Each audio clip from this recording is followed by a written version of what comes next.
애틀란타의 행크 앨런의 번호는 44번. 이번 시즌 올스타전을 기점으로 애틀란타는 올스타전까지 정확하게 44승, 그리고 올스타전 뒤로 시즌이 끝날 때까지 정확하게 44승을 더 거두면서 88승으로 플레이오프에 진출을 했습니다. 보이시나요? 44, 44.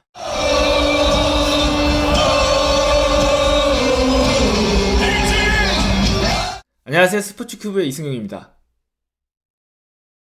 우선 오늘 영상은 저의 개인적인 감정이 들어가 있고 조금은 치우쳐 있는 의견일 수도 있다는 점 여러분께 양해를 드리면서 시작하겠습니다.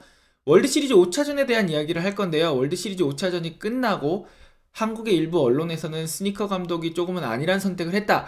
너무 여유롭게 경기를 치렀던 것 같다. 왜 신인 투수가 선발로 나왔냐. 이런 질책성 기사들이 눈에 띄었는데요. 저는 5차전 현장에 있었고 현장에서 선수들과 코치들 그리고 스니커 감독의 의견을 직접 들을 그럴 기회가 있었습니다. 제가 듣고 제가 본 바로는 애틀란타는 전혀 여유를 부리지도 아니란 생각을 하지도 않았고요. 애틀란타가 할 수 있는 최선의 선택을 하기 위해서 노력을 했었습니다. 여기에 대한 이야기를 바로 하려고 하다가 혹시라도 부정을 타진 않을까 하는 생각에 조금은 묵혀뒀고요. 이제 월드시리즈가 끝난 만큼 조금은 허심탄회하게 제가 5차전에서 현장에서 들은 이야기, 현장에서 본 것들에 대해서 이야기를 해보려고 합니다.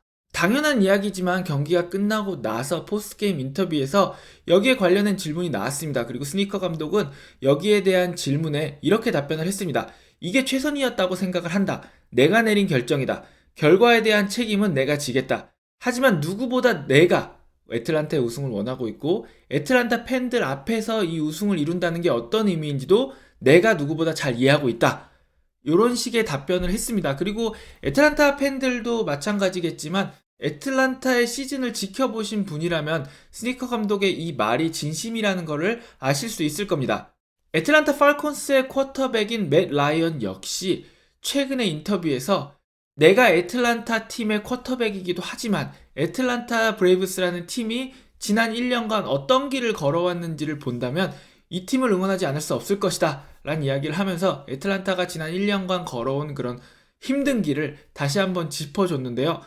짧게는 플레이오프 들어서 미러키전에서도 약간은 애틀란타의 불리한 판정이 많았고요. LA 다저스와의 NLCS 6경기는 6경기 모두 다저스에게 유리한 스트라이크 판정이 불려졌습니다. 그리고 월드시리즈에서도 5차전을 빼고는 모두 휴스턴에게 유리한 스트라이크 판정이 나왔고요. 여러가지 챌린지에서도 애틀란타가 조금은 손해를 보는 그런 시리즈였습니다. 여러분들이 이미 많이 들으셨던 행크 앨런의 추모를 기념하면서 열려고 했던 올스타전이 취소가 됐죠. 그리고 덴버로 빼앗겼는데 그거 이상으로 많은 일들이 있었습니다. 먼저 이름 변경을 요구하는 그런 저항이 굉장히 거셌습니다. 클리블랜드 인디언스가 이름 변경을 하기로 결정을 하면서 클리블랜드 인디언스에게 인디안 이름을 바꿔라 라고 주장을 했던 사회단체들이 그 다음 타겟으로 삼은 팀이 애틀란타 브레이브스였고, 그렇기 때문에 시즌을 거치면서 지속적으로 시민단체들의 저항에 부딪혔던 애틀란타였고요. 심지어는 LA 다저스와 NLCS 6차전이 끝난 다음에는 6차전 승리하고 나서 애틀란타 팬들이 토마호크 찹 응원을 한 것에 대해서 여러 시민단체들이 거기에 대해서 성명을 내놓으면서 항의를 했습니다. 애틀란타 구단에게 애틀란타 팬들이 더 이상 토마호크 찹 응원을 하지 못하게 막아달라 라는 주장을 했었고, 애틀란타는 지속적으로 우리는 원주민을 비하하기 위해서 팀 이름을 정한 것도 아니고 팬들이 하는 응원 역시 원주민 비하의 의도가 아니다. 그리고 계속해서 우리는 원주민들을 지원하고 원주민들의 여러가지 역사라든지 문화를 알리기 위해서 노력하고 있고 원주민들을 경기장으로 초청해서 원주민들의 의견도 적극적으로 받아들이고 있다. 그렇기 때문에 이름을 바꾸지는 않을 것이다 라고 확실하게 입장을 정했고요. 그 입장을 정한 것과는 별개로 시즌 내내 여러가지 저항에 부딪혀 왔었습니다. 여기에다가 플레이오프가 열리던 도중인 10월 15일은 스피릿데이였는데요. MLB 사무국에서는 각 팀으로 하여금 이 스피릿데이를 기념하고 이 스피릿데이에 관련된 성명을 발표할 것을 부탁했습니다. 그래서 각 팀들이 이제 스피릿데이에 대해서 성명을 발표하는데, MLB가 요구한 문구는 괴롭힘과 차별 금지, 그리고 동성애에 대한 괴롭힘 금지, 요거를 문구에 넣기를 요구를 했습니다. 하지만 메이저리그에서 세 팀이 이 요구를 거절하고 차별과 괴롭힘 금지를 뜻하는 불링만 성명에 넣고 따로 동성애에 대한 이야기는 성명에 넣지 않았습니다. 여기에 대해서 비난 여론이 일자 이 세 팀은 입장을 이렇게 발표했습니다. 불링이라는 단어, 차별과 괴롭힘이라는 것 안에 인종, 나이, 성별, 그리고 동성애에 대한 게 모두 포함되어 있기 때문에 이 차별과 괴롭힘이라는 단어, 불링을 넣고 또 따로 동성애에 대한 차별을 성명 안에 넣는 거는 뭔가 반복되는 거다. 그렇기 때문에 불링만 넣었다라는 얘기를 했습니다. 바로 이 세 팀이 어떤 팀이냐면 애틀란타, 휴스턴, 텍사스 이렇게 세 팀입니다.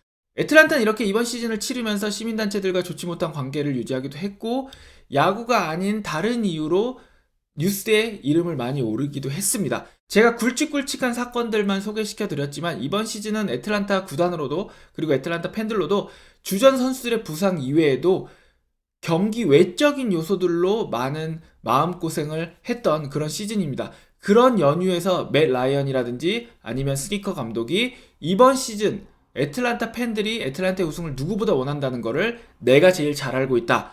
혹은 애틀란타가 어떤 길을 걸어왔는지 본다면 이 팀을 응원하지 않을 수 없다라는 발언들을 했던 것입니다.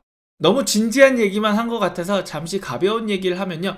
행크 애런을 추모하려고 그랬던 올스타전이 취소되고 그걸 뺏겼다고 얘기를 했는데 이번 시즌이 끝나고 보니까 굉장히 재밌는 사실을 발견했습니다. 애틀란타의 행크 애런의 번호는 44번. 그래서 애틀란타 경기를 보시면 외야에 44가 새겨진 거를 보실 수 있는데요. 이번 시즌 올스타전을 기점으로 애틀란타는 올스타전까지 정확하게 44승, 그리고 올스타전 뒤로 시즌이 끝날 때까지 정확하게 44승을 더 거두면서 88승으로 플레이오프에 진출을 했습니다. 보이시나요? 44, 44. 애틀란타를 우승시키는데 가장 큰 공헌을 했다는 애틀란타의 단장 AA는 이번 시즌에 44세가 되었습니다. 지구 1위에 올라선 날부터 시즌이 끝나는 날까지 애틀란타가 경기를 하지 않은 날을 빼면 정확하게 44일 동안 지구 1위를 유지했다고 합니다. 이런 사실들이 밝혀지면서 애틀란타 팬들 사이에서는 이번 시즌과 44와의 연관성을 찾는 그런 놀이가 시작됐는데요. 조금은 뭔가 행크 애런의 축복인가? 그런 생각이 들기도 하는 것 같아요.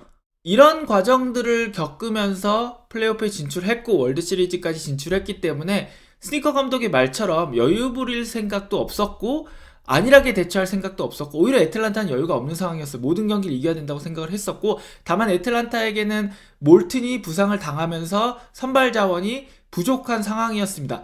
스니커 감독은 본인 입으로 자기는 올드스쿨 감독이다 라고 주장하는 몇 안 되는 감독 중 하나입니다. 그리고 스니커 감독은 반복적으로 자기가 팀을 이끌어가는 방법은 바비 콕스에게 배웠다. 나는 바비 콕스에게 배운 방법밖에 모른다 라고 이야기하는 그런 감독인데요. 이번 시즌 애틀란타가 좋은 성적을 낼 수 있었던 이면에는 이런 스니커 감독을 존중해준 AA의 자세가 있었는데요. 최근 트렌드가 사장, 단장, 감독이 모두 같은 생각을 하고 같은 몸이 돼야 된다. 이런 게 MLB에 퍼져 있는 상황인데 애틀란타는 독특하게도 옛날 방식, 옛날에 슈얼츠와 바비 콕스가 각자의 자리에서 최선을 다했던 것처럼 AA와 스니커는 각자의 자리에서 최선을 다하는 방법을 택했습니다. AA 같은 경우 이거를 잘 이해하는 사람인 게 토론토에 있을 때 바로 이게 싫어서 토론토를 떠났던 인물이거든요. 애틀란타의 선수들 또한 이 월드시리즈와 NLCS 기간 동안 기자들과 인터뷰를 하면서 이런 얘기를 많이 했습니다. 스니커 감독은 아마도 현재 메이저리그 감독들 중에 클럽하우스에서 선수들과 가장 접촉을 안 하는 감독일 거다 이런 얘기를 했는데요. NLCS 6차전에서도 윌 스미스에 따르면 경기가 끝나고 경기를 축하하기 위해서 스니커 감독이 클럽하우스로 들어와서 선수단에게 연설을 한 거를 빼면 그 경기 전에는 스니커 감독이 클럽하우스에서 선수들과 따로 이야기를 나누지는 않았다고 합니다. 나는 우리 선수들을 너무나 아끼고 사랑하지만 그렇다고 그들과 너무 친해지려고 지나치게 무리해서 노력하려고 하지는 않는다 라는 이야기를 했었습니다. 이 이야기를 왜 했냐면 스니커 감독은 비단 이런 것만 올드스쿨이 아니고 투수 운영에 대해서도 옛날 방식을 고수하고 있는 인물입니다. 4차전, 5차전을 불펜데이로 버텨야 하는 부담감이 심했지만 자신의 부담감 때문에 맥스 프리드랑 이안 앤더슨에게 정해준 선발 등판 날짜를 바꾸려고 하지 않았다. 사실 선발 투수들은 본인들의 루틴이라든지 여러 가지를 일정하게 지키기 위해서 최소한 3일 전에는 어떤 경기에 선발로 나가는지를 알려주는 게 선발 투수에게 유리합니다. 그렇기 때문에 만약에 스니커 감독이 4차전을 승리한 뒤에 맥스 프리드를 5차전 선발로 바꾸게 될 경우 맥스 프리드는 급하게 자신의 루틴을 바꿔야 되는 상황이 벌어질 수도 있었습니다. 그렇기 때문에 스니커 감독은 이거를 지켜주려고 노력을 했다라는 이야기를 했습니다. 5년 연속 챔피언십 시리즈에 진출을 하고 그 5년 중에 3번이나 월드 시리즈 진출을 성공한 휴스턴과는 달리 애틀란타에는 플레이오프 경험이 그렇게 많지 않은 선수들, 어린 선수들이 많았고 긴장한 선수들이 많았다고 합니다. 루크 잭슨 본인도 4차전이 끝나고 나서 숙소에 돌아가서 새벽 4시 반까지 잠이 안 와서 새벽 4시 반에 단체 문자를 보내니까 자기처럼 잠들지 못한 선수들이 꽤 있었다라는 이야기를 했습니다. 이 상황을 스니커 감독도 분명히 알고 있었을 거고 무리해서 5차전을 이기려고 하기보다는 6차전, 7차전에 승부수를 던진 이유가 여기에 있지 않나 싶습니다. 이틀 정도의 시간을 더 주면서 그 선수들이 정신적으로 조금 더 회복할 수 있게 도와주는 그런 과정이 아니었나 생각을 해봅니다.